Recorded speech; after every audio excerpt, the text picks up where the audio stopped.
When you're transitioning either your dog or your cat, it's common to have some questions.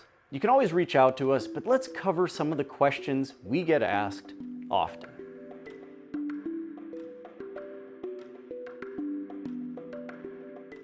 Since we're using all natural ingredients and we're not adding colors, there will be some seasonal variations. Produce picked at certain times is more colorful, and that'll affect the color of the food. Animals harvested during different seasons or at different ages can vary in color as well, and that can cause diets like pork and chicken to range from a light tan to a darker red. That variation is actually an awesome sign that we're using all natural ingredients and keeping our processing to a minimum.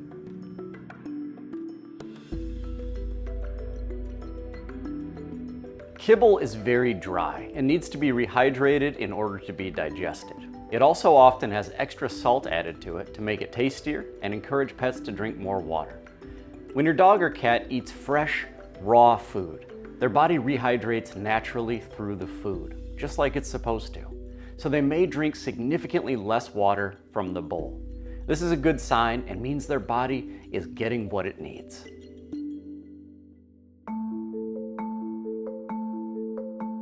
You can mix raw and kibble food together. It's basically an old myth that you can't put them in the same bowl because they digest at different rates and different fermentation and all that. Believe me, our pets have been eating a mix of things for a long time. Their guts know what to do. They can digest food. Doesn't matter which food is in the bowl, and if you want to mix them, it's absolutely fine.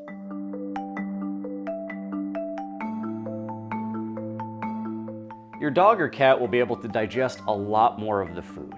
In some formulas, up to 95% of it. So that means a lot less will just pass right through them and end up on your lawn. Smaller, firmer, healthier poop is one of the benefits of eating a fresh food diet, and another sign that you're on the right track.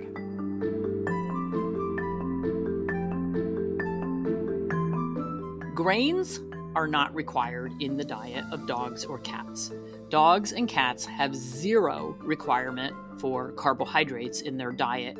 When you look at the AAFCO ingredient list and the requirements for pet food, nowhere on there do you find a requirement for grains or a requirement for carbohydrates, because they have no requirement for that. The whole debacle with the grain-free pet food, there is some truth to the fact that foods that are filled with legumes and potatoes are not providing the amino acids that our pets need for heart health. I agree with that part of the statement. But do we need to add grains to get those amino acids? Absolutely not. The amino acids that we need for heart health are carnitine and taurine. Guess where we find those? Fish, eggs, and meat. Oh yeah, that's what our pets are supposed to be eating. They don't need grains.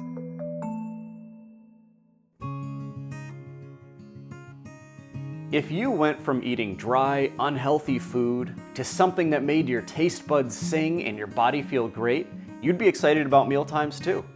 In many cases, you're just seeing your dog or cat really enjoy food, though it could mean they need a little more at mealtimes. Every dog and cat is different and needs a different amount of calories. Any feeding guidelines you find are just a starting place, so adjust as you need to. It's a good idea to establish an ideal weight. That way you can just weigh your pet from time to time to make sure they're getting enough, but not too much.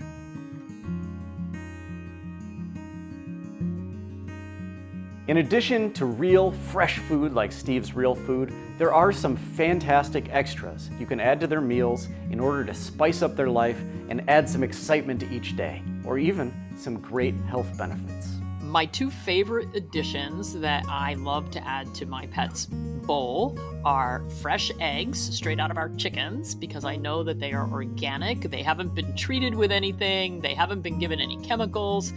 And the egg is almost the perfect food. It's got fat-soluble vitamins in the yolk, and it's got fats in it. It's got protein in the white with all those B vitamins. It's a superfood. So I love adding that to my cats' and my dogs' plates. The other thing that I really like are sardines. If I can get fresh sardines, that's the best. If not, I'll use canned sardines in water. But the omega-3s that we have and the protein level, it's just another super food for dogs and cats. There are other things that I like to use. I like to use antioxidant fruits like blueberries. Quite commonly, I'll add those to their meal or use those for treats. But dark leafy greens, I've got mushrooms. I have a ton of things that I love. But if I had to pick my top two, it's going to be sardines and eggs.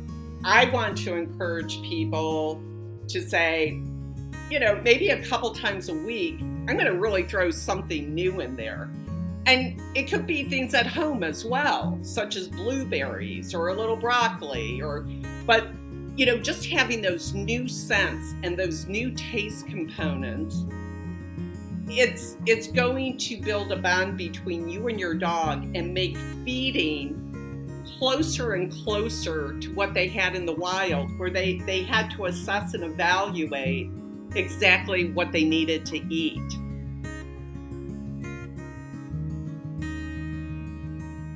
So fresh food feeding does not have to be all or nothing. There are great studies that show that even adding 25% fresh food on top of whatever you're already feeding makes a huge difference. It literally can extend your pet's life by 2 to 3 years just by adding some fresh food into that bowl.